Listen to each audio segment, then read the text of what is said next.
नमस्कार दोस्तों, आप सभी को राम राम।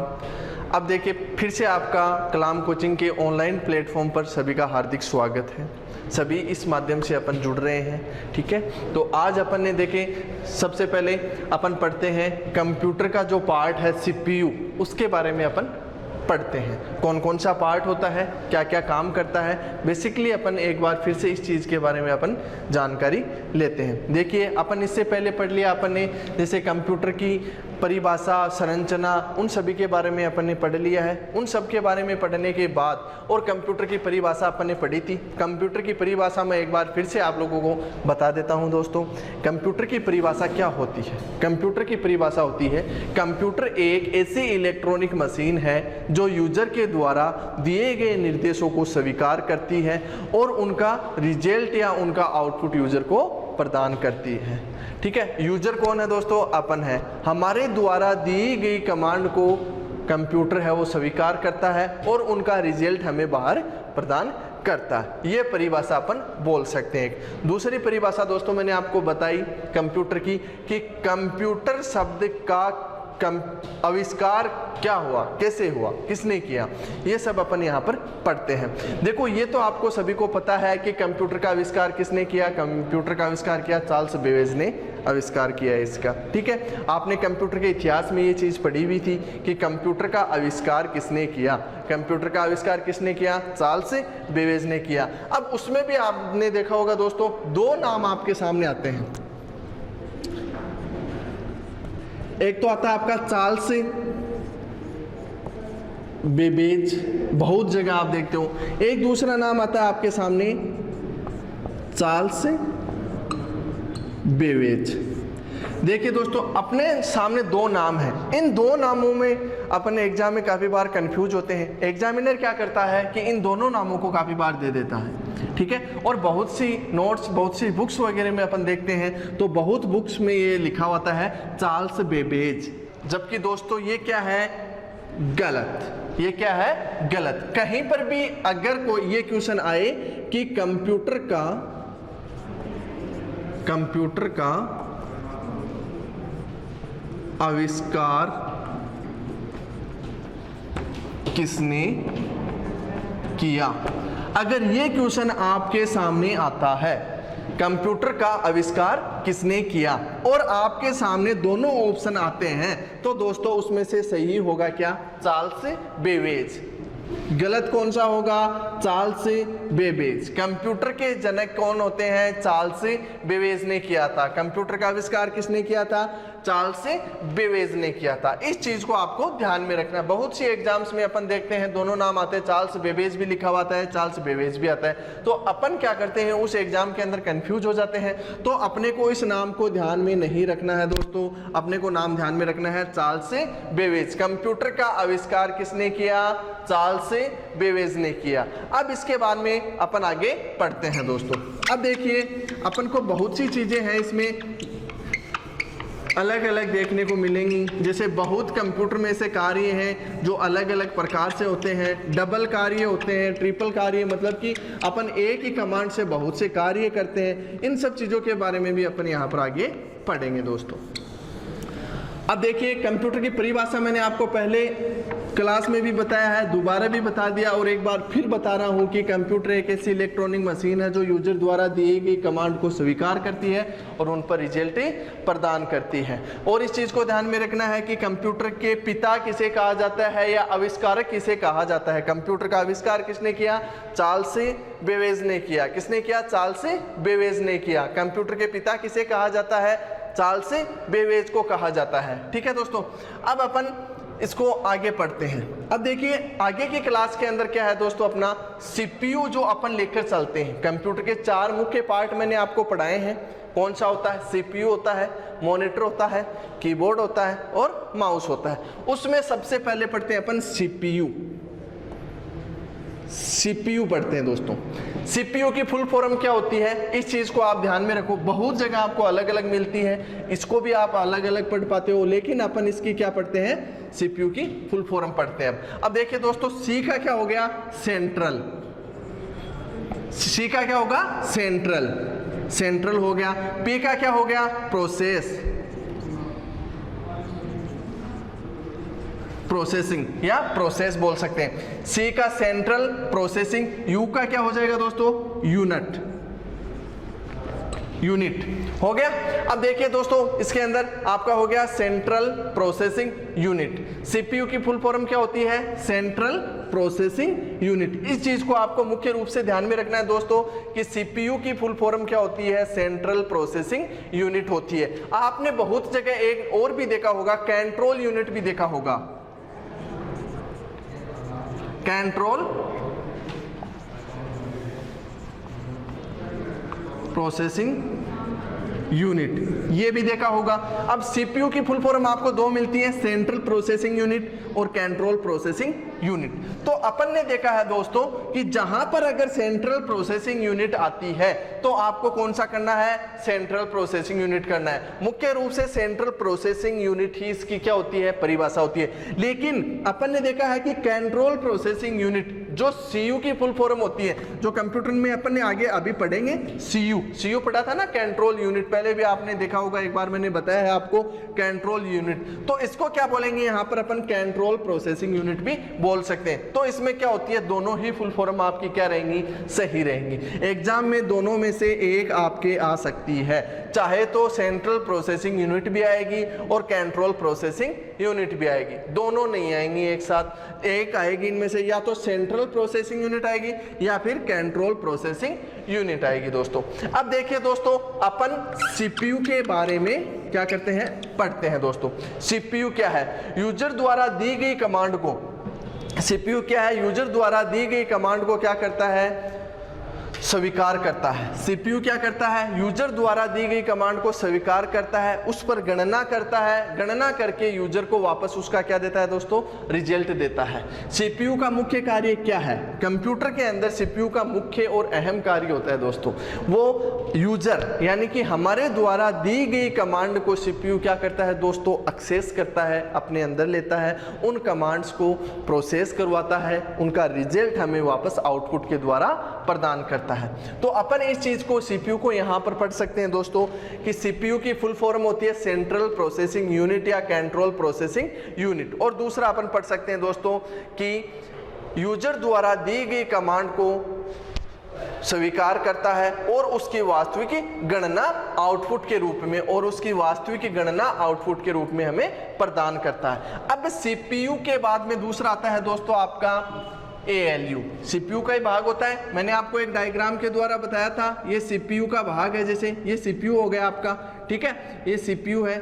सीपीयू के अंदर तीन पार्ट अपन डिवाइड कर सकते हैं, अपन तीन पार्टों के अंदर सीपीयू को बांट सकते हैं। वो कैसे दोस्तों, देखिए जैसे अपन ने सीपीयू है, ये अपना सीपीयू हो गया, एक बार छोटे से डायग्राम के द्वारा अपन समझने की फिर से कोशिश करते हैं। ये अपना हो गया सीपीयू, ठीक है। इसके अंदर क्या होता है दोस्तों, सीपीयू के अंदर आपको सबसे पहले मिलता है एक तो ALU, एक होता है CU, एक होता है मेमोरी। ये चीजें आपको ध्यान में रखना है। अब इसके अपन ने सीपीयू के बारे में जान रहे हैं, सीपीयू के बारे में अगर अपन इंफॉर्मेशन ले रहे हैं तो अपन ने सीपीयू की फुल फॉर्म को ध्यान रखना है। सीपीयू की फुल फॉर्म होती है सेंट्रल प्रोसेसिंग यूनिट या कंट्रोल प्रोसेसिंग यूनिट, ये आपको ध्यान में रखना है। सीपीयू का काम क्या होता है, यूजर के द्वारा दिए गए निर्देशों को क्या करता है, स्वीकार करता है, ग्रहण करता है और उनका रिजल्ट यूजर को वापस आउटपुट के रूप में देता है। अब सीपीयू के बाद में अगला आता है ALU दोस्तों, ठीक है। इस डायग्राम को अपन रखेंगे और यहां पर आगे पढ़ेंगे। सीपीयू के बाद में आगे आएगा आपका ALU। अब ये ALU, CU, मेमोरी, ये किसके भाग है दोस्तों, सीपीयू के भाग है। इस चीज को आपको ध्यान में रखना है, इसमें आपको बिल्कुल भी कंफ्यूज नहीं होना है कि ये आपका सीपीयू हो गया। सीपीयू होने के अलग अलग पार्ट है सीपीयू के आपके, जैसे ये सीपीयू है आपका। अब सीपीयू का जो पार्ट आता है आपका ALU, उसके बारे में अपन पढ़ते हैं दोस्तों। अब देखिए ALU की फुल फॉर्म क्या होती है, arithmetic logical unit, arithmetic logical unit. अब देखिए दोस्तों अपन ने इसकी फुल फॉर्म पढ़ते हैं ARITHMATIC, अर्थमेटिक हो गया दोस्तों। Arithmetic logical LOGICAL, arithmetic logical unit UNIT। अब इस चीज को अपने को पढ़ना है दोस्तों।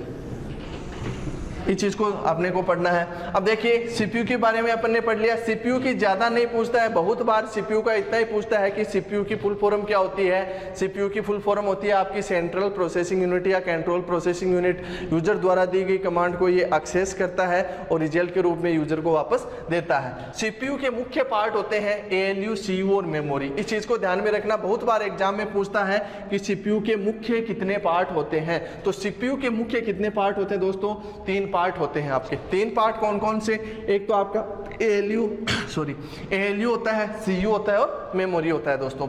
अब अपन एएलयू के बारे में पढ़ते हैं दोस्तों। एएलयू की फुल फॉर्म आपको ध्यान में रखना है arithmetic logical unit. Arithmetic logical unit. अब देखिए दोस्तों अर्थमेटिक्स, अब अपन जो गणितीय जो कार्य होते हैं, जैसे अर्थमेटिक जो प्रॉब्लम्स होती है उनका सॉल्यूशन कौन करता है? एएलयू करता है। बेसिकली आपको इतनी इंफॉर्मेशन इसके बारे में ध्यान में रखना है। आपको 2 चीजों का ध्यान में रखना है, एक तो इसकी फुल फॉर्म है उसको ध्यान में रखना है, एक ये ध्यान में रखना है कि ये सीपीयू का भाग होता है। आपसे पूछ सकता है कि इनमें से सीपीयू का भाग कौन सा है, तो आपका सीपीयू का भाग कौन सा हो गया? एएलयू हो गया।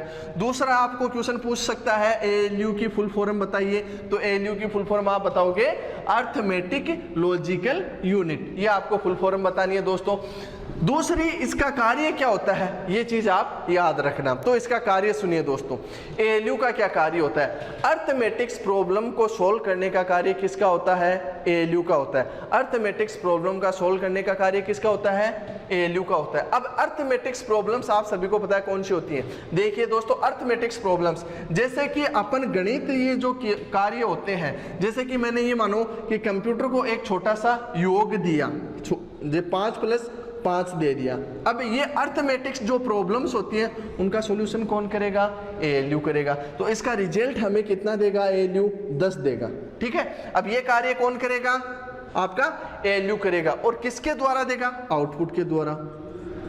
इस चीज को आपको ध्यान रखने का, मतलब कि अपने को इसका रिजल्ट आउटपुट के द्वारा एएलयू देगा। तो ये जो अर्थमेटिक जो प्रॉब्लम्स होती हैं उनका सॉल्यूशन कौन करता है? आपका एएलयू करता है। अब अपन ने एक कंप्यूटर के उपयोग में या कंप्यूटर की विशेषताओं में एक टॉपिक पढ़ा है कि कंप्यूटर की शुद्धता। अपन ने देखा है शुद्धता, तो उसके बारे में अपन जानकारी प्राप्त करते हैं। देखो कंप्यूटर है, एएलयू का यहाँ पर अगर नाम आता है, और अर्थमेटिक जो प्रॉब्लम्स होती हैं उनमें एक शुद्धता का भी अहम हिस्सा होता है। वो कैसे दोस्तों? कंप्यूटर क्या होता है कि बहुत ही कम गलतियां करता है, -1 पॉइंट गलतियां करता है। वो भी अपन बोल सकते हैं कि वो भी कंप्यूटर के द्वारा नहीं होती है, मानव के द्वारा, यूजर के द्वारा उनको अपन बता सकते हैं। देखिए दोस्तों जैसे मैंने अर्थमेटिक्स कोई भी कार्य दे दिया कंप्यूटर को, छोटे से एक डायग्राम के साथ अपन समझते हैं। देखिए चलो अपन ऐसे समझते हैं इसको एक बार। जैसे मैंने कंप्यूटर को दे दिया 5 + 5, ठीक है, यूजर हूं मैंने कंप्यूटर को एक डाटा दिया 5 + 5। इन क्रियाओं को अगर कंप्यूटर पढ़ता है, आपको पता है कंप्यूटर वैसे 2 ही संख्याओं को पढ़ता है, 0 और 1, 0 और 1 को ही पढ़ता है। ना तो कंप्यूटर में कोई 5 होता है, ना कोई 11 होता है, ना कोई 12 होता है, ना कोई 6 होता है, ना कोई 3 होता है, ना कोई 2 होता है। कंप्यूटर 2 ही संख्याओं को पढ़ता है दोस्तों, वो होती है आपकी 0 और 1, जिसको अपन बाइनरी कोड के नाम से जानते हैं। कंप्यूटर को आप कितना भी बड़ा योग दो, कंप्यूटर 2 ही संख्याओं को पढ़ेगा दोस्तों, 0 और 1 को पढ़ेगा। केवल इन 2 ही क्रियाओं पर कंप्यूटर आपको रिजल्ट देता है। अब अपन देखते हैं 1 मिनट अर्थमेटिक्स जो प्रॉब्लम्स होती है उनके बारे में। जैसे कि यूजर मतलब कि कंप्यूटर की शुद्धता होती है वो बहुत ही सही होती है लगभग। अब -1% भी अगर कंप्यूटर गलती करता है तो वो गलतियां भी लगभग किसी के द्वारा होती हैं। या तो कंप्यूटर के अंदर कोई वायरस आ जाता है, या फिर जो यूजर है उसके द्वारा, या फिर कोई टेक्निकल जो प्रॉब्लम्स होती हैं उसके द्वारा कंप्यूटर क्या करता है? गलतियां करता है। वरना कंप्यूटर में गलती का बहुत ही कम चांस होता है, -1% होता है। अब देखिए अपन ने 5 + 5 कंप्यूटर को ये दे दिया दोस्तों। अब 5 + 5 का यहाँ पर कंप्यूटर ने मेरे को रिजल्ट दिया, कंप्यूटर ने मेरे को इनका रिजल्ट दिया। अर्थमेटिक्स एएलयू के अंदर जो अर्थमेटिक प्रॉब्लम्स उनको सॉल्व होती हैं, तो कंप्यूटर ने मेरे को यहाँ पर 10 दे दिया। ठीक है कि 5 + 5 का योग कितना होता है दोस्तों? 10 होता है। लेकिन मैं क्या करूँगा, मैं अपने हिसाब से अगर कंप्यूटर के सामने अपनी जिद पे ये कहूँगा कि नहीं 5 + 5 15 होता है, ठीक है। तो यहां पर मैं क्या करूंगा, यहां पर अगर मैंने बराबर का निशान लगाने के बाद में अगर आगे 15 लिख दिया तो उसमें अपन कंप्यूटर की गलती नहीं मान सकते। तो जो -1% जो गलतियां होती हैं, ये जो गलतियां होती हैं ये भी लगभग यूजर के द्वारा ही होती हैं, या फिर गलत कमांड देने की वजह से कंप्यूटर की क्या होती है, गलतियां होने का चांस रहता है। अन्यथा यहां पर कंप्यूटर तो क्या करता है, अपने को रिजल्ट के रूप में 10 देता है, लेकिन मैं इसको यहां से हटा दूंगा और ये कर दूंगा कि कंप्यूटर को बनाया इंसान ने है, तो यहाँ पे 5 + 5 10 नहीं होता है, यहाँ पे 15 अगर मैंने लिख दिया तो वो अपनी गलती होती है। तो यहाँ पर ये जो गलतियां होती हैं इनका सॉल्यूशन किस में होता है दोस्तों, अर्थमेटिक यानी कि ALU, अर्थमेटिक जो प्रॉब्लम्स होती है उनका सॉल्यूशन अपना ALU करता है दोस्तों।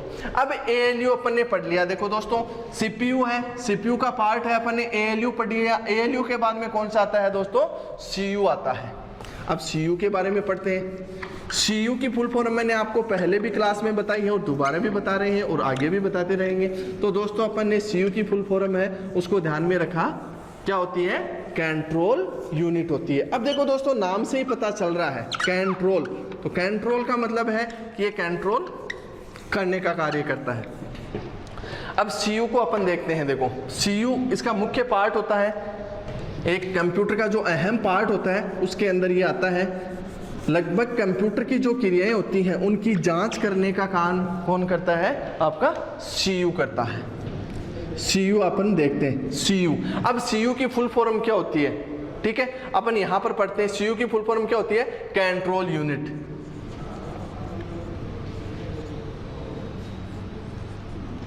कंट्रोल यूनिट, इस चीज को ध्यान में रखना है। देखो CPU की फुल फॉर्म मैंने आपको बताई, सेंट्रल प्रोसेसिंग यूनिट आपको बताई। सेंट्रल प्रोसेसिंग यूनिट के बाद में ALU की फुल फॉर्म मैंने बताई आपको, अर्थमेटिक लॉजिकल यूनिट बताई, ठीक है। CPU की आप फिर से ध्यान में रखना, CPU की सेंट्रल प्रोसेसिंग और कंट्रोल प्रोसेसिंग यूनिट दोनों होती हैं। ये दोनों फुल फॉर्म होती है, सेंट्रल प्रोसेसिंग भी बोल सकते हो और कंट्रोल प्रोसेसिंग भी बोल सकते हैं। इसके बाद में आपका आया ALU, arithmetic logical unit, arithmetic logical unit. और CU आया, CU का क्या होता है दोस्तों, कंट्रोल यूनिट होता है। अब देखिए दोस्तों CU का कार्य क्या होता है, CU का कार्य होता है कि कंप्यूटर जो कार्य करता है उन सभी की जांच कौन करता है, CU करेगा दोस्तों यहाँ पर, ठीक है। अब जैसे कोई भी स्कूल है या अपन ब्रांच मान लें, कोई भी बैंक की ब्रांच है, तो अगर उस ब्रांच का कोई भी कार्य होता है, किसी भी कैंडिडेट या स्टाफ के द्वारा कोई भी कार्य करवाया जाता है, तो उस कार्य की जांच और वेरीफाई कौन करता है कि ये सही है या गलत, ये कार्य कौन करता है दोस्तों, ब्रांच मैनेजर करता है। तो ये क्या होता है कि ब्रांच मैनेजर की तरह ही काम करता है। जैसे कि कंप्यूटर के द्वारा कोई भी कार्य किया जाता है या कोई भी रिजल्ट उसके द्वारा बनाया जाता है, कोई भी प्रक्रिया उसके द्वारा की जाती है, तो उन सब की जांच किस में होती है, CU में होती है, जिसको बोलते हैं अपन कंट्रोल यूनिट। यानी कि कंप्यूटर के जितने पार्ट्स होते हैं उन सभी पर ये क्या करता है, कंट्रोल करता है, यानी नियंत्रित करता है आपको। इसके अंदर आप कोई भी गणितीय जो क्रियाएं होती हैं वो देख लो, कोई आउटपुट से संबंधित देख लो या इनपुट से संबंधित देख लो, आप कोई कमांड देते हो उससे संबंधित, मेमोरी से संबंधित, लगभग जो कार्य होते हैं उन पर कंट्रोल करने का काम कौन करता है दोस्तों, CU करता है। इसके बाद में आपका तीसरा आता है CPU के अंदर मेमोरी पार्ट। अब मेमोरी पार्ट को अपन यहाँ बेसिकली थोड़ा सा समझते हैं और बाकी का अपन आगे विस्तार से इन सब के बारे में पढ़ते हैं। तो एक बार आप इनको दोबारा से देख लो, कंट्रोल यूनिट यानी कि CPU के अंदर या कंप्यूटर के अंदर जो कार्य होते हैं उन पर कंट्रोल करने का कार्य कौन करता है, आपका CU करता है दोस्तों। अब देखिए CU आपने पढ़ लिया। एक इसकी CU की परिभाषा देख सकते हैं कि अन्य जो कोई भी कार्य होते हैं, अन्य जो यंत्र होते हैं, जो डिवाइस होती हैं, उन पर कार्य का यानी कि कंट्रोल करने का काम भी कौन करता है, CU करता है। अब मेमोरी के बारे में अपन आगे विस्तार से पढ़ेंगे, यहाँ पर बेसिकली जान लेते हैं। देखो मेमोरी होती है, मेमोरी आपको पता है कि इंसान की होती है, उसी प्रकार से कंप्यूटर की मेमोरी होती है। इसमें क्या होता है कि कंप्यूटर के डाटा भविष्य के लिए, अपने जो डाटा होते हैं उनको भविष्य के लिए स्टोर करने का काम किसमें होता है, मेमोरी के अंदर होता है। जैसे मैंने 5 + 5 का योग दिया था, अभी जो ALU के अंदर दिया था उसका रिजल्ट आया अपने 10, उस रिजल्ट को सेव कौन रखेगा, मेमोरी रखेगी। जब भी अपने को ये रिजल्ट देखना है या दोबारा से इस रिजल्ट की जांच करनी है तो ये कार्य किसमें होगा दोस्तों, मेमोरी के अंदर होगा। यहाँ तक आपको ये क्लियर हो जाना चाहिए। अब अगर मेमोरी के बारे में अपन बात करते तो मेमोरी होती है दोस्तों मुख्य रूप से 3 प्रकार की होती है। एक प्राइमरी मेमोरी होती है, एक सेकेंडरी मेमोरी होती है और कैश मेमोरी होती है। अब इनके बारे में अपन आगे विस्तार से पढ़ेंगे। अब अपन ने यहाँ पर देखो, मैं दोबारा से एक बार रिवीजन करवा देता हूँ आपका। सीपीयू की फुल फॉर्म होती है सेंट्रल प्रोसेसिंग यूनिट या कंट्रोल प्रोसेसिंग यूनिट। एएलयू की फुल फॉर्म होती है अर्थमेटिक लॉजिकल यूनिट, ठीक है। अर्थमेटिक्स प्रॉब्लम्स को सॉल्व कौन करता है? एएलयू करता है। सीयू की फुल फॉर्म होती है कंट्रोल यूनिट या कंट्रोल यूनिट इसको बोलते हैं। इसकी फुल फॉर्म कंट्रोल यूनिट हो गई। इसके बाद में इसका कार्य क्या होता है कि कंप्यूटर के जो कार्य होते हैं उन पर नियंत्रित करने के लिए, या जो कंप्यूटर से जुड़ी जो डिवाइस होती हैं उनको नियंत्रित करने का कार्य कौन करता है? सीयू करता है। मतलब कि कंप्यूटर में जो भी कार्य हो रहे हैं उन सभी को कंट्रोल करने का कार्य कौन करता है? सीयू द्वारा होता है। अब देखिए दोस्तों, अपन ने यहाँ पर एएलयू इन सब के बारे में पढ़ लिया। अपन ने कंप्यूटर की परिभाषा पढ़ ली। कंप्यूटर के बाद में कंप्यूटर के भाग पढ़ लिए, कौन सा भाग होता है, क्या क्या भाग होते हैं, कौन से भाग को क्या बोलते हैं, इन सब के बारे में अपन ने पढ़ा है। इन सब के बारे में विस्तार से अपन आगे पढ़ेंगे। अब देखिए दोस्तों, आगे आता है आज। अब अपन इसके अंदर पढ़ेंगे सॉफ्टवेयर, यानी कि अपन ने पहले पार्ट पढ़ लिए, कंप्यूटर की संरचना पढ़ ली, सीपीयू पढ़ लिया। अब सीपीयू के अपन पार्ट पढ़ रहे हैं, अंदर क्या होता है। अपन ने इंटरनल जो पार्ट्स हैं उनके बारे में भी जानकारी लेंगे कि कंप्यूटर के अंदर कौन कौन से इंटरनल पार्ट्स होते हैं। लेकिन अपन यहाँ पर सबसे पहले आगे पढ़ते हैं, अपना आता है सीपीयू के बाद में सीपीयू के अंदर जो होती हैं, मतलब सॉफ्टवेयर क्या चीज होते हैं, कैसे होते हैं, उन सब के बारे में अपन यहाँ पर जानकारी लेंगे। अपन जैसे आपके राजस्थान पुलिस, पटवारी, दिल्ली हेड कांस्टेबल, इनके अंदर क्या होगा, आपके बेसिक कंप्यूटर आता है। और बेसिक कंप्यूटर के अपन जो सीक्वेंस है उस हिसाब से चल रहे हैं। जैसे आपके आगे धीरे धीरे अपन अब सॉफ्टवेयर के बाद में चलेंगे तो आपके आगे आएगा इनपुट आउटपुट, उन सब के बारे में अपन आगे जानकारी लेंगे। अब जैसे अपन ने कंप्यूटर का इतिहास पढ़ा, उसके बाद कंप्यूटर की पीढ़ियां, वर्गीकरण, उसके लाभ, हानियां, ये सब पढ़ा। उनके बाद में अपन धीरे धीरे कंप्यूटर की संरचना पढ़ी, कंप्यूटर के भाग पढ़े, कंप्यूटर क्या चीज है, कंप्यूटर की परिभाषा पढ़ी, कंप्यूटर के जनक कौन है। आपको पता है कंप्यूटर के जनक कौन है? Charles Babbage. कंप्यूटर के जनक कौन से हैं? Charles Babbage. इस क्वेश्चन को बहुत बार एग्जाम में रिपीट किया जाता है और आपको ऐसे ऑप्शन दिए जाते हैं जिनमें आप कंफ्यूज हो जाते हो। जो मैंने आपको पहली क्लास में बताया था कि कंप्यूटर के जनक चार्ल्स बेबेज होते हैं, ना कि चार्ल्स बेबेज। दो ऑप्शन आते हैं आपके सामने, एक चार्ल्स बेबेज का और चार्ल्स बेबेज का। तो उसमें सही कौन सा होता है?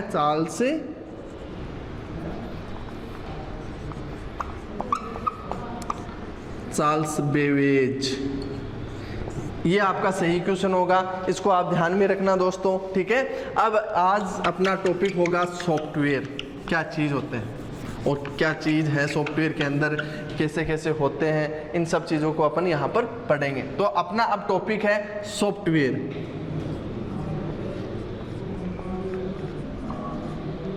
सॉफ्टवेयर, अब देखो अपन सॉफ्टवेयर के बारे में जानते हैं। सॉफ्टवेयर होते क्या चीज़ है, ठीक है। सॉफ्टवेयर क्या होता है दोस्तों? एक कोड या एक समूह में लिखे हुए प्रोग्राम, एक कोड या एक समूह में लिखे गए प्रोग्रामों का एक बड़ा रूप होता है जिसको अपन सॉफ्टवेयर कहते हैं। देखो कंप्यूटर के अंदर सॉफ्टवेयर की अहम भूमिका होती है दोस्तों। कंप्यूटर के अंदर जो सीपीयू है उसके अंदर कोई बाहरी जो पार्ट्स हैं, इंटरनल जो पार्ट्स हैं, या फिर अपने जैसे keyboard, mouse, printer, LCD, monitor, इन सबको सीपीयू के अंदर जोड़ा जाता है। तो ये सभी क्या होते हैं कि उन पर कार्य करते हैं। लेकिन ये किसके आधार पे कार्य करेंगे? सॉफ्टवेयर के आधार पे। अगर कंप्यूटर के अंदर सॉफ्टवेयर नहीं है तो वो क्या हो जाएगा? एक ढांचे की तरह हो जाएगा। मतलब जैसे एक ढांचा होता है किसी भी चीज का, उस प्रकार से कंप्यूटर होगा, वो चलने में असमर्थ हो जाएगा। सॉफ्टवेयर की कंप्यूटर के अंदर अहम भूमिका होती है। कंप्यूटर को ऑपरेट करने के लिए, कंप्यूटर को चलाने के लिए उसके अंदर क्या होते हैं दोस्तों? सॉफ्टवेयर की बहुत ही जरूरी होती है। सॉफ्टवेयर क्या होते हैं? एक विशेष भाषा में लिखे गए प्रोग्रामों का समूह होता है। सॉफ्टवेयर क्या होते हैं? एक विशेष भाषा में लिखे गए प्रोग्रामों का समूह होता है जिसे हम सॉफ्टवेयर कह सकते हैं। यह ऐसे बोल सकते हैं कि एक विशेष कोड में लिखे गए समूह को अपन क्या कह सकते हैं? सॉफ्टवेयर कह सकते हैं दोस्तों। अब सॉफ्टवेयर के बारे में अपन ने इतनी जानकारी ले ली। कंप्यूटर क्या है कि चलने में क्या रहेगा? असमर्थ रहता है बगैर सॉफ्टवेयर के। इस चीज को अपन देखते हैं। तो अपन सॉफ्टवेयर के बारे में थोड़ी सी जानकारी और लेते हैं कि कितने भागों में बांटा गया है, क्या क्या चीज होती है। तो आपको बेसिकली इतना ध्यान में रखना है कि कंप्यूटर को चलाने के लिए सॉफ्टवेयर की की आवश्यकता होती है। इस बात को आपको ध्यान में रखना है। कंप्यूटर को चलाने के लिए किसकी आवश्यकता होती है दोस्तों? सॉफ्टवेयर की आवश्यकता होती है। अब कंप्यूटर अगर बगैर सॉफ्टवेयर के होता है तो वो एक ढांचे का रूप होता है। अब अपन सॉफ्टवेयर के बारे में इतना जान लिया कि एक भाषा में लिखे गए प्रोग्रामों का समूह होता है या फिर एक विशेष कोड में लिखे गए प्रोग्रामों का समूह होता है, जिसे अपन क्या कहते हैं? सॉफ्टवेयर कहते हैं। यह परिभाषा आपके लिए इजी रहेगी कि एक विशेष कोड में लिखे गए प्रोग्रामों का समूह है, एक विशेष कोड में लिखे गए प्रोग्रामों का समूह है, क्या कहलाता है दोस्तों? सॉफ्टवेयर कहलाता है, जो कंप्यूटर को चलाने में क्या होते हैं? सहायक होते हैं। अब अपन सॉफ्टवेयर को यहाँ पर अलग अलग पार्ट में देखते हैं। देखो दोस्तों, सॉफ्टवेयर को क्या करते हैं? दो भागों में डिवाइड किया गया है। सॉफ्टवेयर को दो भागों में कौन कौन से में? एक तो होता है आपका सिस्टम सॉफ्टवेयर और एक होता है एप्लीकेशन सॉफ्टवेयर। अब अपन सॉफ्टवेयर को थोड़ा सा एक डायग्राम के द्वारा समझते हैं। देखिए दोस्तों, एक होता है सिस्टम सॉफ्टवेयर,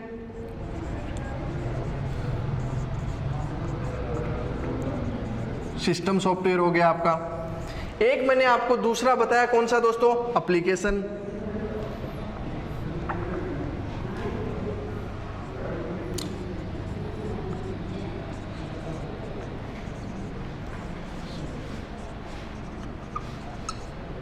ये हो गया दोस्तों। अब आपको एक चीज ये ध्यान में रखना है कि सॉफ्टवेयर के कितने भाग होते हैं या सॉफ्टवेयर को कितने भागों में डिवाइड किया गया है।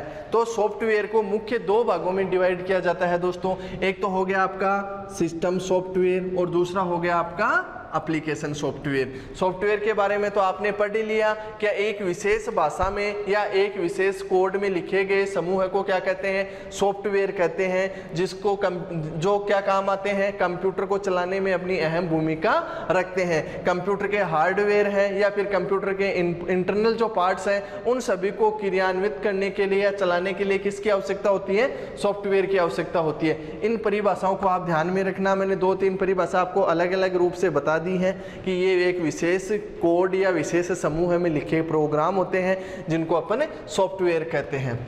अब देखिए दोस्तों, सॉफ्टवेयर दो प्रकार के होते हैं, इन चीज को आप ध्यान में रखना। एक तो होता है आपका सिस्टम सॉफ्टवेयर और एक होता है आपका एप्लीकेशन सॉफ्टवेयर। सॉफ्टवेयर मुख्य रूप से दो प्रकार के होते हैं, सिस्टम सॉफ्टवेयर और एप्लीकेशन सॉफ्टवेयर। अब देखिए दोस्तों, सिस्टम सॉफ्टवेयर और एप्लीकेशन सॉफ्टवेयर कौन से होते हैं, इस चीज को देखिए।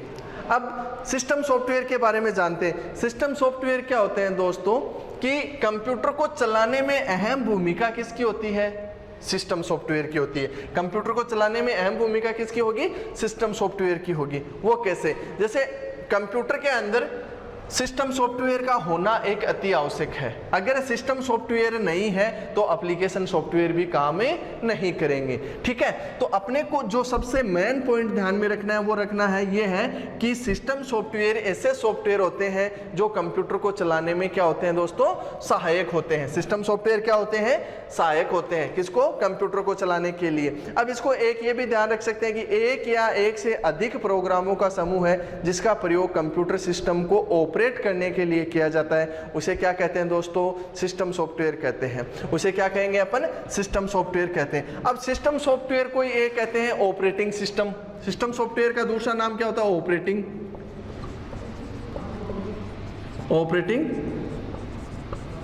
सिस्टम। सिस्टम सॉफ्टवेयर का क्या होगा?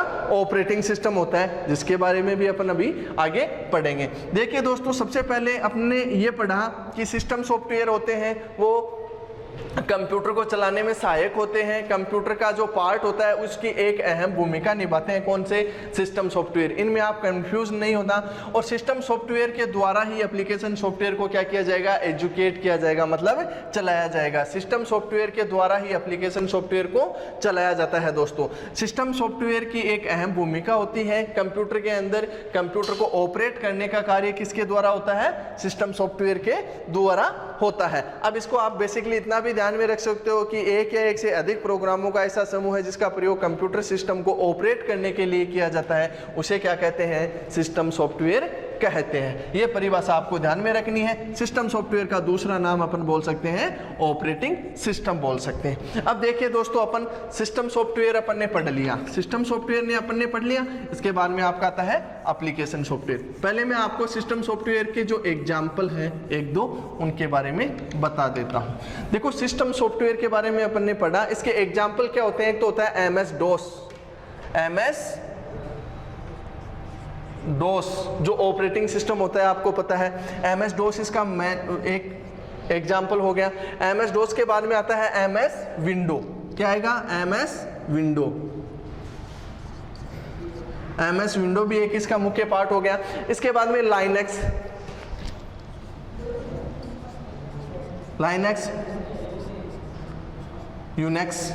लाइनेक्स और यूनिक्स, ये भी क्या होते हैं? एक ऑपरेटिंग सिस्टम होते हैं। ठीक है, तो सिस्टम सॉफ्टवेयर के MS DOS, Windows operating system के अंदर लाइनेक्स, यूनिक्स होते हैं। अपन ने देखा है दोस्तों, जैसे विंडोज 7 है, XP है, ये सभी क्या है? एक ऑपरेटिंग सिस्टम है। इन सब का कंप्यूटर में अहम भूमिका रहती है। वो क्यों? क्योंकि आपको पता है अगर विंडो नहीं है, अगर XP, विंडोज 7, विंडो 10, 8 ये नहीं है कंप्यूटर के अंदर, यानी कि सिस्टम सॉफ्टवेयर नहीं है, तो कंप्यूटर चलेगा ही नहीं, वो एक ढांचे के रूप में काम करेगा। ये अपने को पता है। तो कंप्यूटर में सिस्टम सॉफ्टवेयर का होना अति आवश्यक है। सिस्टम सॉफ्टवेयर के द्वारा ही एप्लीकेशन सॉफ्टवेयर को चलाया जाता है या एजुकेट किया जाता है। अब सिस्टम सॉफ्टवेयर के एग्जाम्पल कौन से हैं? MS DOS, MS Windows, Linux, Unix, XP, window 7, window 8, window 10, ये सभी क्या है दोस्तों? सिस्टम सॉफ्टवेयर के ही भाग होते हैं। जो विंडो होते हैं, जो कंप्यूटर के अंदर अपन विंडो इंस्टॉल करते हैं, काफ़ी बार जो अपना कंप्यूटर चलता नहीं है उसमें अपन देखते हैं विंडो करप्ट हो जाता है, या विंडो उड़ जाता है, या प्रोग्राम विंडो का डिलीट हो जाता है, ऑपरेटिंग सिस्टम।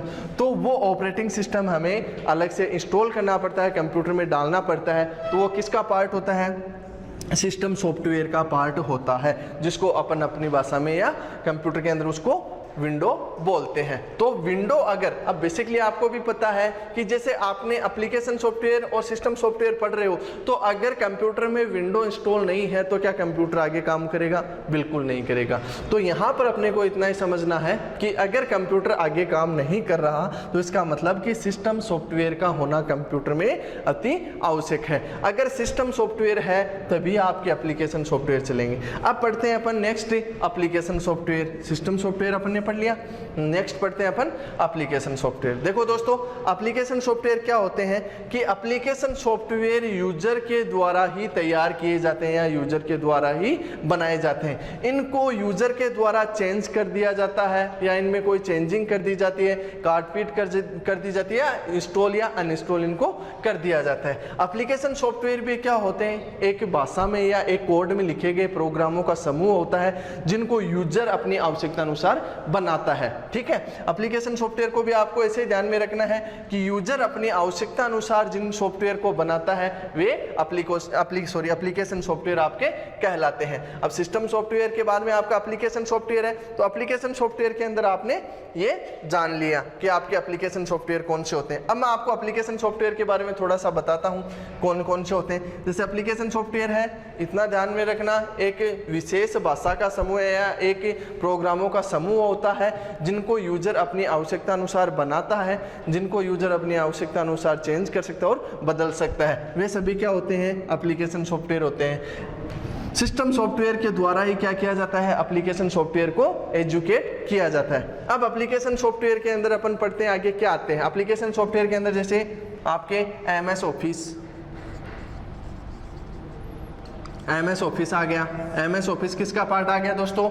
MS ऑफिस आ गया एप्लीकेशन सॉफ्टवेयर का। इसके बाद में दूसरा था पेज मेकर। पेज मेकर किसका भाग आ गया दोस्तों? आपका एप्लीकेशन सॉफ्टवेयर का। इसके बाद में आता है आपका एक फोटोशॉप जिसके अंदर आप फोटो वगैरह क्रॉप करते हो या फिर आपके फोटो वगैरह उसमें आप बनाते हो, जो भी है। अब देखिए एप्लीकेशन सॉफ्टवेयर के अंदर है MS ऑफिस आ गया, पेज मेकर आ गया, फोटोशॉप आ गया, आपका टाइपिंग मास्टर आ गया। ये सभी किस में आते हैं दोस्तों? आपका पावर पॉइंट है जो MS ऑफिस का ही भाग है, आपका फोटोशॉप है, ये है टाइपिंग मास्टर है। और एक्सटर्नल आप जैसे कोई भी अगर आप कंप्यूटर के अंदर प्रोग्राम आप इंस्टॉल करते हो तो वे सभी अपनी आवश्यकता अनुसार जिन सॉफ्टवेयर को आप काम में लेते हो वे सभी क्या कहलाते हैं? एप्लीकेशन सॉफ्टवेयर कहलाते हैं। अब देखो जैसे कि एग्जाम्पल के तौर पर ये मानो कि पेज मेकर मैंने इंस्टॉल नहीं किया तो भी कंप्यूटर चलेगा। मैंने अगर फोटोशॉप नहीं इंस्टॉल किया कंप्यूटर में तो भी कंप्यूटर चलेगा, और मैंने अगर MS ऑफिस कंप्यूटर में इंस्टॉल नहीं की है तो भी कंप्यूटर चलेगा। तो मतलब एप्लीकेशन सॉफ्टवेयर का होना या ना होना ये मायने नहीं रखेगा कंप्यूटर के लिए। क्यों नहीं रखेगा? क्योंकि एजुकेट यानी कंप्यूटर किसके द्वारा एजुकेट होगा? आपका सिस्टम सॉफ्टवेयर के द्वारा एजुकेट होगा। एप्लीकेशन सॉफ्टवेयर का कंप्यूटर में होना या ना होना ये जरूरी नहीं है, लेकिन सिस्टम सॉफ्टवेयर का होना जरूरी होता है, क्योंकि सिस्टम सॉफ्टवेयर के द्वारा ही आपके एप्लीकेशन सॉफ्टवेयर रन करवाए जाते हैं या फिर चलाए जाते हैं। इनमें से अगर कोई एप्लीकेशन सॉफ्टवेयर में से आपने अगर अपनी आवश्यकता अनुसार चेंज कर दिया, किसी को हटा दिया, ठीक है, या फिर किसी को आपने नहीं रखना चाहा हटा दिया, या आपने नया इंस्टॉल कर लिया फिर वापस हटा दिया, तो उसका होना या नहीं होना कोई कंप्यूटर के लिए जरूरी नहीं है। आप अपनी आवश्यकता अनुसार जिन सॉफ्टवेयर को काम में लेते हो या जिनको चलाते हो वे सभी किस में आ जाएंगे? आपके एप्लीकेशन सॉफ्टवेयर में आ जाएंगे। अब अपन आगे पढ़ते हैं। अब देखिए दोस्तों, अपन ने पढ़ा था सॉफ्टवेयर के अंदर क्या हुआ कि सॉफ्टवेयर के अंदर अपन ने अलग अलग पार्ट पढ़े सॉफ्टवेयर के, जैसे कि सिस्टम सॉफ्टवेयर पढ़ा, एप्लीकेशन सॉफ्टवेयर पढ़ा, ये अपन ने पढ़ा। अब सिस्टम सॉफ्टवेयर और सॉफ्टवेयर का जो भाग है सिस्टम सॉफ्टवेयर,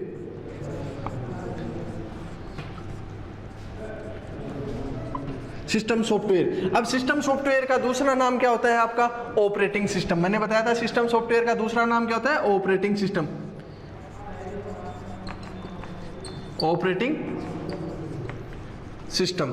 सिस्टम सॉफ्टवेयर का दूसरा नाम क्या होगा दोस्तों? Operating system. अब देखिए अपन सिस्टम सॉफ्टवेयर के बारे में थोड़ा सा विस्तार से पढ़ते हैं। अब सिस्टम सॉफ्टवेयर के अंदर अपन सिस्टम सॉफ्टवेयर के बारे में जान लिया कि कंप्यूटर के अंदर सिस्टम सॉफ्टवेयर का होना जरूरी है। यह एक विशेष भाषा में या विशेष कोड में लिखे गए प्रोग्रामों का समूह होता है जो कंप्यूटर को ऑपरेट करने के काम में लिए जाते हैं। सिस्टम सॉफ्टवेयर को कंप्यूटर को ऑपरेट करने के लिए काम में ले जाते हैं, प्लस दूसरा कार्य है कि एप्लीकेशन सॉफ्टवेयर को सिस्टम सॉफ्टवेयर के द्वारा एजुकेट किया जाता है या चलाया जाता है। अब अपन ऑपरेटिंग सिस्टम के बारे में पढ़ते हैं दोस्तों। देखिए ऑपरेटिंग सिस्टम क्या होता है। ऑपरेटिंग सिस्टम की मैं आपको परिभाषा थोड़ी सी मैं आपको परिभाषा बता देता हूं। जैसा कि हम जानते हैं कि कंप्यूटर सिस्टम विभिन्न प्रकार के उपकरणों से मिलकर बना होता है। आप सभी को पता है कि कंप्यूटर विभिन्न प्रकार के अलग अलग जो उपकरण होते हैं, मतलब कि कंप्यूटर अपन जानते हैं कि इनपुट है करते हैं तो इनपुट के अंदर कीबोर्ड माउस हो गया, ठीक है, प्रिंटर हो गया आउटपुट के लिए। उन सभी को एजुकेट किसके द्वारा किया जाता है? ऑपरेटिंग सिस्टम के लिए ऑपरेटिंग सिस्टम के द्वारा किया जाता है। अब ऑपरेटिंग सिस्टम कौन सा होता है दोस्तों? अपन ऑपरेटिंग सिस्टम के बारे में देखते हैं। सिस्टम सॉफ्टवेयर का दूसरा नाम क्या है आपको पता है? ऑपरेटिंग सिस्टम है। अब ऑपरेटिंग सिस्टम के बारे में जानते हैं। ऑपरेटिंग सिस्टम,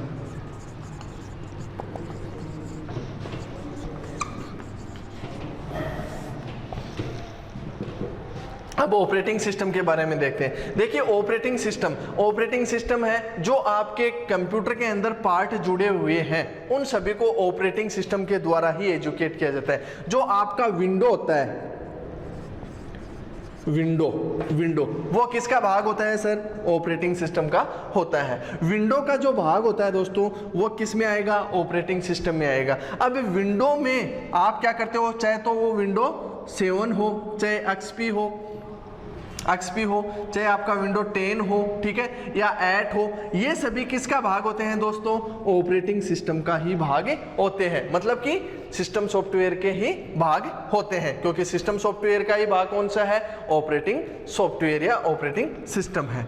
अब देखिए विंडो जो होता है, विंडो यानी कि ऑपरेटिंग सिस्टम का अपन देखते हैं कि जो कीबोर्ड होते हैं, माउस होते हैं, अपना प्रिंटर होता है, जॉयस्टिक होती है, MICR होती है, इन सभी को क्या किया जाता है कि ऑपरेटिंग सिस्टम के द्वारा क्या किया जाएगा? ऑपरेट किया जाएगा। तो जैसा कि हम जानते हैं कि कंप्यूटर सिस्टम विभिन्न प्रकार के उपकरणों से मिलकर बना होता है। ऑपरेटिंग सिस्टम इन सभी उपकरणों को इस योग्य बनाता है कि ये सभी अच्छे तरीके से क्या कर सके? काम कर सके अच्छे तरीके से। जैसे आपके कीबोर्ड माउस ये सब जुड़े रहें, मतलब कंप्यूटर से जुड़े रहें, ये सभी कार्य किसमें होंगे? आपके ऑपरेटिंग सिस्टम में होते हैं। अब देखिए दोस्तों अपन आगे पढ़ते हैं आपके ऑपरेटिंग सिस्टम के। अब उपकरण प्रबंधन अपन ने पढ़ा। पहला टॉपिक अपन जैसे माने इसके अंदर लगाए कि उपकरण प्रबंधन। उपकरण प्रबंधन का क्या मतलब होता है दोस्तों? कि जो अपने अभी मैंने आपको बताया इसके अंदर कि इनको चलाने के लिए, मतलब keyboard, mouse, printer, joystick, MICR जो अपन इन सब के बारे में आगे जानेंगे, प्लॉटर, इन सबको चलाने के लिए किसका यूज किया जाता है? ऑपरेटिंग सिस्टम का। मतलब कि कंप्यूटर के अंदर जो डिवाइस जुड़ी रहती है उन सभी को ऑपरेट करने का काम किसमें किया जाता है? ऑपरेटिंग सिस्टम के द्वारा किया जाता है। अगला आएगा आपको प्रोग्राम क्रियान्वयन। अगला टॉपिक अपन इसके बारे में, इसके उपयोग जानते हैं। प्रोग्राम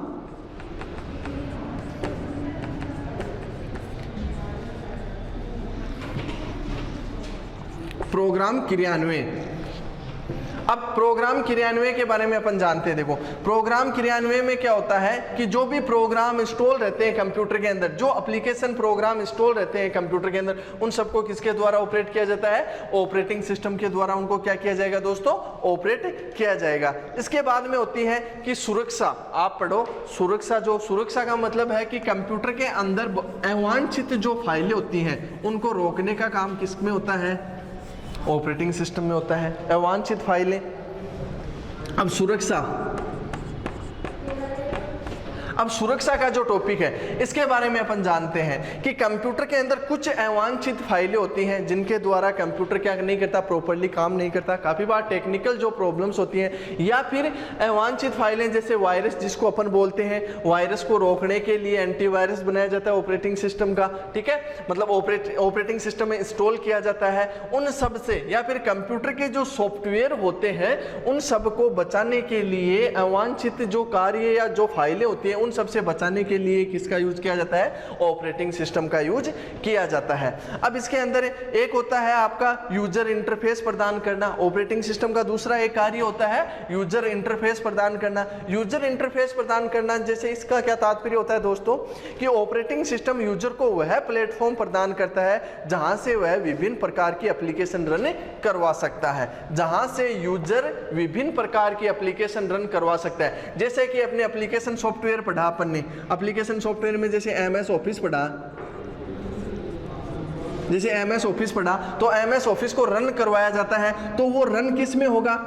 एप्लीकेशन सॉफ्टवेयर का भाग क्या है? एप्लीकेशन सॉफ्टवेयर का भाग MS ऑफिस है, लेकिन वो रन और इंस्टॉल किस में होगा? आपका ऑपरेटिंग सिस्टम में होगा, मतलब कि विंडो के अंदर होगा। ऑपरेटिंग सिस्टम का ही भाग है विंडो, तो ऑपरेटिंग सिस्टम के अंदर इंस्टॉल या फिर ये रखा जाएगा। अब MS ऑफिस है वो किस में आएगा? मतलब आएगा तो एप्लीकेशन सॉफ्टवेयर में, लेकिन ये इसको सुरक्षा प्रदान करने का काम या इसको यूजर इंटरफेस का कार्य कौन करेगा? ऑपरेटिंग सिस्टम करेगा। दोस्तों यहां तक आपको समझ में आ जाना चाहिए। इसके बाद में अपन पढ़ते हैं, आपने देखा कि देखो अपन ने अभी सॉफ्टवेयर के अंदर पढ़ा, सॉफ्टवेयर के अंदर अपना पहला कौन सा आता है? System software. में दोबारा से एक बार आपको बता देता हूं। देखिए सॉफ्टवेयर होते क्या है आपको पता है, अभी मैंने पहले बताया है आपको कि सॉफ्टवेयर एक विशेष भाषा में लिखे गए प्रोग्रामों का समूह होता है जो कंप्यूटर को चलाने में सहायक होते हैं या काम आते हैं। अब आपने सॉफ्टवेयर के अंदर सबसे पहला पढ़ा सिस्टम सॉफ्टवेयर।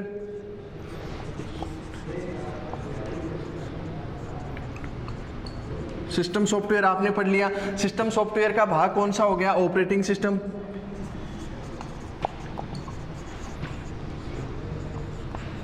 ऑपरेटिंग सिस्टम पढ़ लिया। अब सॉफ्टवेयर का मेन भाग कौन सा हो गया? सिस्टम सॉफ्टवेयर हो गया। सिस्टम सॉफ्टवेयर का मेन भाग कौन सा हो गया? ऑपरेटिंग सिस्टम हो गया।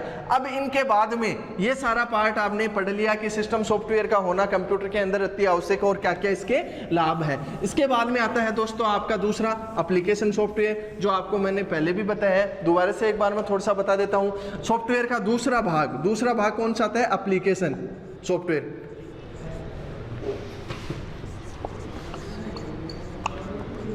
Application software. अब देखिए एप्लीकेशन सॉफ्टवेयर यूजर अपनी आवश्यकता अनुसार बना सकता है। एप्लीकेशन सॉफ्टवेयर भी एक विशेष भाषा में लिखे गए प्रोग्रामों का समूह होता है जिनको यूजर अपनी आवश्यकता अनुसार इंस्टॉल कर सकता है और कंप्यूटर की मेमोरी से उनको डिलीट कर सकता है। अब एप्लीकेशन सॉफ्टवेयर का तो क्या होना है, कंप्यूटर के अंदर होना या ना होना जरूरी नहीं है, क्योंकि जो सिस्टम सॉफ्टवेयर है, जो आपके सिस्टम सॉफ्टवेयर हैं उनके द्वारा, सिस्टम सॉफ्टवेयर के द्वारा किसको एजुकेट किया जाएगा? एप्लीकेशन सॉफ्टवेयर को। मतलब कि सिस्टम सॉफ्टवेयर के द्वारा ही एप्लीकेशन सॉफ्टवेयर को रन करवाया जाएगा। ये चीज आपको ध्यान में रखना है। अब इसके मैंने आपको बता दी एग्जांपल, MS ऑफिस हो गई, MS ऑफिस हो गया, पेज मेकर, फोटोशॉप, ये सभी क्या हो गए, एप्लीकेशन सॉफ्टवेयर के भाग हो गए। अब आपको बेसिकली इतना ही ध्यान में रखना है कि सॉफ्टवेयर होता है वे एक विशेष भाषा में लिखे गए प्रोग्रामों का समूह होता है जो कंप्यूटर को चलाने में सहायक होते हैं। सॉफ्टवेयर दो प्रकार के होते हैं, सिस्टम सॉफ्टवेयर और एप्लीकेशन सॉफ्टवेयर। ये चीज आपको ध्यान में रखना है। इतना ही एग्जाम में पूछता है कि सिस्टम सॉफ्टवेयर के कितने भाग होते हैं मुख्य रूप से। तो सिस्टम सॉफ्टवेयर के दो मुख्य भाग होते हैं। कौन कौन से होते हैं? एक तो सिस्टम सॉफ्टवेयर एज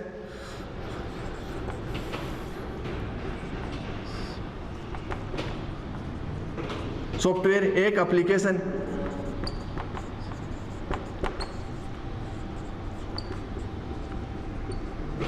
अब ये दो मुख्य भाग होते हैं, ठीक है। इस चीज को आपको ध्यान में रखना है कि सॉफ्टवेयर के दो मुख्य भाग होते हैं, सिस्टम सॉफ्टवेयर और एप्लीकेशन सॉफ्टवेयर। सिस्टम सॉफ्टवेयर के अंतर्गत ही आपका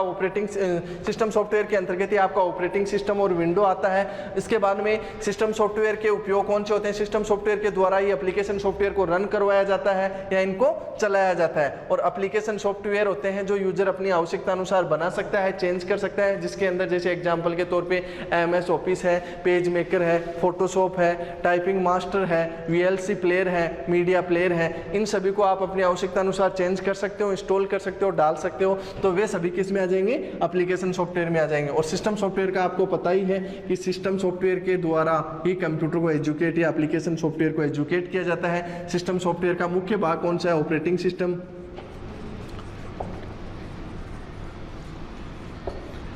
अब ये पार्ट आपको अच्छे से ध्यान में हो जाना चाहिए, क्योंकि मैंने दो बार इसको आपको अभी दो बार करवा दिया है। पहले भी आपको डायग्राम के द्वारा भी समझा दिया और एक बार बेसिकली इसको दोबारा से भी आपको इसका रिवीजन करवा दिया है। तो आपको सॉफ्टवेयर को अच्छे से याद करना है, क्योंकि एग्जाम में बहुत बार जो क्वेश्चन पुटअप होते हैं वो इस प्रकार से होते हैं कि इनमें से सिस्टम सॉफ्टवेयर कौन सा है, एप्लीकेशन सॉफ्टवेयर कौन सा है, या सॉफ्टवेयर के कितने भाग होते हैं। एप्लीकेशन सॉफ्टवेयर के बारे में पूछ सकता है, सिस्टम सॉफ्टवेयर के बारे में पूछ सकता है, या फिर आपसे पूछ सकता है कि ऑपरेटिंग सिस्टम किसका भाग है। ऑपरेटिंग सिस्टम जो मैंने आपको बताया है, तो आपको एग्जाम्पल में बहुत बार पूछता है कि ऑपरेटिंग सिस्टम क्या है। तो फिर आपको बताएगा, ऑप्शन में आएगा सिस्टम सॉफ्टवेयर है कि एप्लीकेशन सॉफ्टवेयर है, इनमें से दोनों में से कोई नहीं है। तो ध्यान में रखना कि ऑपरेटिंग सिस्टम है वो सिस्टम सॉफ्टवेयर का ही भाग है। अब आगे की क्लास में अपन कंप्यूटर की और चीज़ें जानेंगे।